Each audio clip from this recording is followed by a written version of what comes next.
अच्छा डॉक्टर साहब ये फरमाइए, एक तो आपने कहा ना कि पनोशे और जो है वो मार्कोस के पैसे भी शायद वापस आए, साथ साथ ये भी मैं बड़ी हैरत से देख रहा था, आपका आर्टिकल पढ़ रहा था कि ये 29 अरब डॉलर का इल्ज़ाम जनाब मनमोहन सिंह साहब पे बीजेपी ने लगाया, और इससे पहले भी हम देख चुके हैं। इसका मतलब ये है कि कोई भी सेफ जगह नहीं है इस न्यू लिबरल कैपिटलिज्म में, जो एक ये रैट रेस शुरू हुई है, और अब हुकूमतें सिर्फ जो है प्लंडर के लिए रह गई हैं, हुकूमत एक बिजनेस प्रपोजिशन बन गई है। क्या कहेंगे आप? ये बड़ी बदकिस्मती की बात है कि इतना अरसा का प्रोपेगेंडा सुनने के बाद कि हमने दुनिया को बड़ा बेहतरीन निज़ाम हयात दिया, उस निज़ाम हयात जिसकी तारीफ़ें दिन रात उनके स्कॉलर्स, एक्डेमिशियंस और यूनिवर्सिटियों में करते हैं, उन्होंने डार्क साइड उसकी नहीं देखी कि कितना पैसा बैंकों से लूटा गया, कितना बैंक का पैसा लोगों के जेबों से निकाला गया और फिर उसको उठाकर ऐसी जगहों पे रखा गया जहाँ पे वो हो और मल्टीप्लाई करे। वो जो वेल्थ मैनेजमेंट के पूरे पूरे डिवीजन्स होते हैं बैंकों के, स्विस के, उनका काम ये है कि वो आपकी दौलत को और बढ़ाएं। सो ये एक हवस ज़र का ज़रा अंदाज़ा कीजिए कि एक तो आपने दौलत लूटी, उसको फिर अपने लोगों को डिप्राइव किया, फिर उसको एक बाहर के मुल्क में ले गए और वहाँ एक बैंक से कहा कि मेरी दौलत में मजीद, अब money brings more money, money earns more money. अब बड़ा आसान है वो उसको किसी अच्छे पोर्टफोलियो में रख दे, 18-20% का रिटर्न ऑन कैपिटल तो बिल्कुल मामूली बात है, फिर उसके अलावा उससे और ज़्यादा उसको जो है वो बेहतर रिटर्न वाली जगहों पे इन्वेस्ट करते हैं, बैंक बीच में से अपना कमीशन लेते हैं और इस आदमी की दौलत बढ़ती जाती है। बहुत सा पैसा स्विस बैंकों में लोगों की डेथ के बाद उन्होंने फ्रीज कर लिया क्योंकि उनका कोई क्लेमेंट ही नहीं था, उन्होंने अपने क्लोज फैमिली मेंबर्स तक से वो पैसा छुपा रखा था। अब इससे आप अंदाज़ा लगा लीजिए कि इंसानी सतह पर इससे बड़ी गिरावट की बात क्या हो सकती है कि वो पैसा उनके अपने काम भी नहीं। अगर तो आप if you are in know of all this, अवाम ये जानना चाहेंगे कि जिस तरह आपने ये मालूम किया कि जी 200 बिलियन डॉलर है, क्या कोई ऐसा तरीका भी है कि हम ढूंढ सकें नाम वो बड़े बड़े जो यहाँ के जो सरमायादारों के या जिनकी इल गॉटन मनी को, क्या ऐसी भी कोई रिसर्च हुई है या हो रही है? जी देखिए, इसमें ये हुकूमत के अलावा बैंकों से ये कोई भी इंफॉर्मेशन नहीं ले सकता, मगर हमारे और स्विट्ज़रलैंड के दरमियान जो दोहरे टैक्स के बचाव का एक मुआहदा मौजूद है, उसकी सेक्शन 25(1) के तहत अगर फेडरल बोर्ड ऑफ रेवेन्यू उनको ये लिखे कि आप बताइए कि कौन से पाकिस्तानियों ने कितना कितना पैसा स्विस बैंकों में रखा है, तो वो अंडर दैट ट्रीटी मजबूर हैं कि आपको बताएं। और इसी की बुनियाद के ऊपर अमेरिका हासिल कर चुका है नाम, इसी बुनियाद के ऊपर जर्मन नाम हासिल कर चुके हैं, इटालियन कर चुके हैं, Indian in the process of acquiring those names. मगर हमारे यहाँ अभी तक इस मौजू पर बात तक नहीं हुई। फेडरल बोर्ड ऑफ रेवेन्यू का ये मुआहदा कई साल पुराना, जिसको कमो बेश 15 साल हो चुके हैं, कभी कोशिश ही नहीं की उन्होंने कि इसके बारे में इंफॉर्मेशन हासिल करें। जैसे ही वो मांगेंगे ये इंफॉर्मेशन ख़ास तौर पर फेडरल बोर्ड ऑफ रेवेन्यू को स्विस गवर्नमेंट देने की पाबंद है और उन्होंने बहुत से मुल्कों को दी भी है। साहब ये फरमाइए, 34 लाख रुपया पर पर्सन पाकिस्तान में हम स्पेयर कर सकते हैं अगर ये 200, मतलब एक माइंड ब्लोइंग। और इंसान सोचता है कि हम यहाँ जो है इंसान जो है रोटी के एक टुकड़े को तरस रहे हैं, साफ पानी 80%, 83% लोग मादाम यहाँ नॉन साइंटिफिक मेडिसिन इस्तेमाल करने पे मजबूर हैं। और आप देख रही हैं जिस तरह जच्चा बच्चा मर जाते हैं, 1100 बच्चे रोज़ाना मर रहे हैं। ये क्या निज़ाम है, ये इसकी क्या लॉजिक है, इसे कैसे इंसानी ज़हन इसे कबूल कर सकता है? ये तो बियॉन्ड कॉम्प्रीहेंशन जिसको कहते हैं सारी बात है। एक आपके चैनल के तवस्सुत से एक मैं बात करना चाहती हूँ। हमारे हुक्मरान अक्सर ये बात करते हैं कि जी हमारा टैक्स बेस बहुत नैरो है, और अक्सर हम सुनने में आता है कि जी सिर्फ 2.5 मिलियन लोग टैक्स देते हैं। हालांकि ये बात बहुत गलत है। 2.5 मिलियन लोग रिटर्न्स देते हैं, लेकिन टैक्स हमारी कौम का हर बच्चा इस वक्त दे रहा है।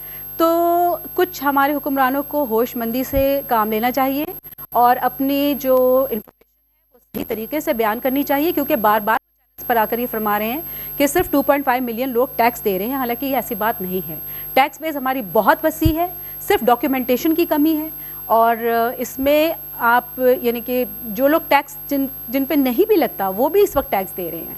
तो एक तो मैंने ये बात ज़रूर करनी थी, क्योंकि बार बार ये गलतफहमी हर चैनल के ऊपर नशर हो रही है और इससे जो है वो सही इन्फॉर्मेशन जाती नहीं है। आम लोग भी यही समझते हैं कि शायद हम मतलब वो टैक्स भी दे रहे हैं और साथ साथ वो उनका नाम भी बीच में। एक और एंगल से पूछूंगा आपसे, पहले हमारे फाइनेंस मिनिस्टर साहब ने कहा था शायद 3 माह तक हमारे पास तनख्वाहें ना हो, बहरहाल वो तो खैर चल रहा है सिलसिला। एक मामला और भी है, 60 बिलियन के करीब हमारा हो गया बाहर का कर्जा, 60 अरब डॉलर, और एक सिंगल सबसे बड़ा आइटम हमारे बजट में अब वो ये है, और ये तकरीबन अब भी हम 50-55% अपनी रिसीप्ट्स का इसमें दे रहे हैं। फिर हमारा आ जाता है डिफेंस का मामला। ये अगर 2 साल तक इस तरह पैसे लेते रहे तो हम तो डिफॉल्ट के बिल्कुल किनारे पे हैं, और अगर ये पैसा हम स्विट्जरलैंड से वापस ले आते हैं तो हम तो एक दिन में सारा डेट रिटायर कर सकते हैं, मीनिंग देयर बाय के 800 या 1000 अरब रुपया जो सूद भी मद में हम दे रहे होते हैं वो बच सकता है। देखिए, स्विट्जरलैंड से ये सारा $200 बिलियन एक दिन में तो नहीं आएगा जब तक कोई पेशरफ नहीं होती, लेकिन ये कि हमारे अपने लोग, जो लोग इस वक्त टैक्स देने के पोजीशन में है और नहीं दे रहे, अगर वो भी अपना टैक्स देना शुरू कर दे तो भी काफ़ी पाकिस्तान की बचत हो सकती है। और ये फिलफॉर लगाने की ज़रूरत है। ये सिर्फ आम गरीब तबके पे या RGST की शक्ल में, टैक्सेस की शक्ल में मज़ीद टैक्सेस लगाकर कौम का जो गरीब आदमी है उसको गरीब तर ना करें, बल्कि वो लोग जिस वक्त देने की पोजीशन में उनसे तो पहले वसूल करें। हाँ, इन द मीन टाइम ये स्विट्ज़रलैंड से article 25(1) double tax treaty between Switzerland and Pakistan के तहत इनको चाहिए कि उनसे पूरी इंफॉर्मेशन हासिल करें। और फिलीपींस को 18 साल लगे थे ये पैसा वापस लेने में, तो मगर अब इसकी जरूरत नहीं है, जो लॉ बन गया। हाँ जी, अब जो लॉ बन गया है उसमें अगर प्रूव हो जाए कि ये वाकई इलीगल जराये से कमाया गया पैसा था तो स्विट्जरलैंड बाउंड है इसको वापस करने का। अच्छा डॉक्टर साहब, मैं यही सवाल आपकी तरफ लाता हूँ। मईशत को आप देख रहे हैं, टैक्स को तो आप खुद प्रैक्टिस करते हैं और मईशत पे भी आपकी निगाह है। जिस समत में मईशत जा रही है, जिस तरह हम सेंसलेसली लोन ले रहे हैं, अगर इसी पेज से हम लेते रहे और वॉर ऑन टेरर पे जो हम पैसे खर्च कर रहे हैं वो भी हम इसी तरह करते रहे, 1.8% ग्रोथ बताई जा रही है, अल्लाह जाने होती है, कुछ लोग कह रहे हैं नेगेटिव हो जाएगी। 2-3 साल में अगर यही सूरत हाल जारी रहती है तो आप वतन अजीज और इसकी मैशियत को कहां देख रहे हैं? देखिए, जो टैक्स का पोटेंशियल है वो 4 ट्रिलियन से कम नहीं है, लेकिन चूंकि एग्रीकल्चर इनकम टैक्स नहीं लगाते सूबे, चूंकि कैपिटल गेन पे टैक्स नहीं लगता, मेरे हिसाब से अगर आपके बिल आ जाए, एक पैसा लूटा हुआ आप बाहर से लाए, तो आपका जो रेवेन्यू पोटेंशियल है वो 1 साल का तकरीबन 4 ट्रिलियन है। अगर आप 2 ट्रिलियन 2.5 ट्रिलियन पे अपने अखराजात को भी ले लें तो फिर भी आपके पास सरप्लस 1 ट्रिलियन का होगा और डेट रिटायर भी कर सकेंगे और कुछ आप डेवलपमेंट पे भी अच्छा पैसा खर्च कर सकेंगे। और जब आपके एसेट्स इंप्रूव करेंगे, प्रोडक्टिविटी इंप्रूव करेगी तो आप डेट भी रिटायर कर सकेंगे। देखिए, मुश्किल सूरत हाल नहीं है, मुश्किल सूरत हाल जानबूझकर बयान की जाती है ताकि एक जवाब पैदा किया जाए, एक तो अपनी परपेचुएशन ऑफ रूल एंड लूट का।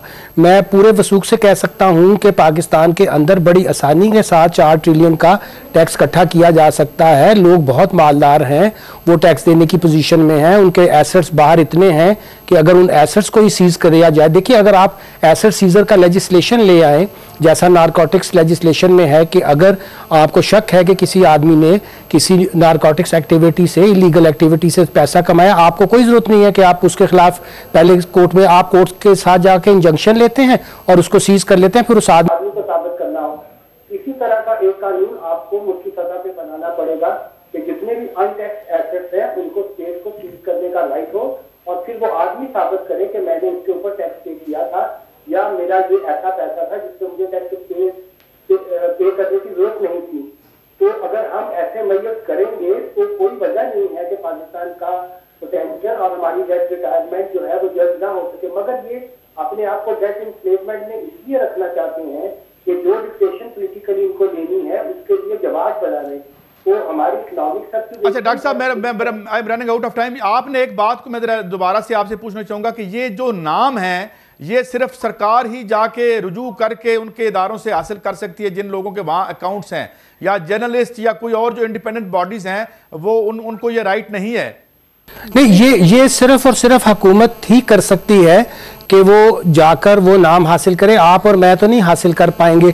मगर आप देखिए, हमें इतना प्रेशर बिल्ड करना होगा मीडिया से भी, सिविल सोसाइटी से भी और भी जो लोग हैं, जो यहाँ के दानिश्वर हैं, जो यहाँ के लॉयर हैं, जो यहाँ के और तबकात हैं जो दर्द दिल रखते हैं, उन सबको मिलकर कैंपेन करना होगा कि अगर इंडिया जो है इतनी बड़ी कैंपेन कर सकता है, नाइजीरिया कर सकता है, फिलीपींस कर सकता है। इंडिया इस सिलसिले में मूव कर रहा है डॉक्टर साहब? जी ऑलरेडी कर चुके हैं, बल्कि नाम आने शुरू हो गए हैं और बड़ा वहां पे टैक्स का उनको बहुत बड़ा टैक्स देना पड़ेगा।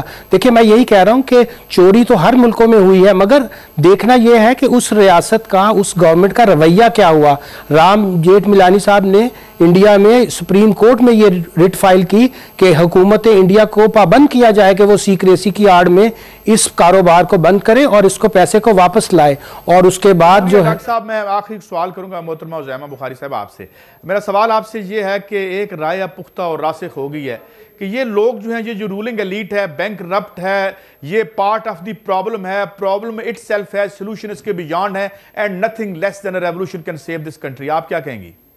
रेवोल्यूशन तो वहाँ आता है जहाँ पे कौम का ज़मीर जो है पूरी तरह जागा होता है और कौम जो है पूरी तरह इस पेशरफ्त में होती है कि कोई पॉजिटिव चेंज ला सकें।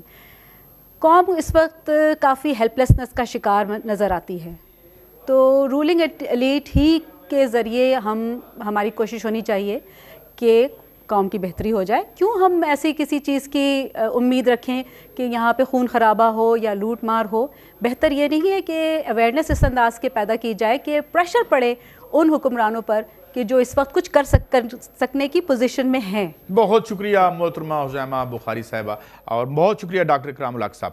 नाज़रीन, आपने गुफ्तगू सुनी हमारे दो माहिरीन की। दो फिगर्स ही काफ़ी हैं आंखें खोल देने के लिए। अगर इंडिया की लूटी हुई रकम 1.3 ट्रिलियन बता रहे हैं डॉक्टर साहब, वो वापस आ जाए तो 46 लाख रुपए पर हेड एक इंसान को मिल सकते हैं और वतन अजीज़ में 34 लाख रुपए एक शख्स के हिस्से में आ सकते हैं। ये जिल्लत हमारा मुकद्दर नहीं है।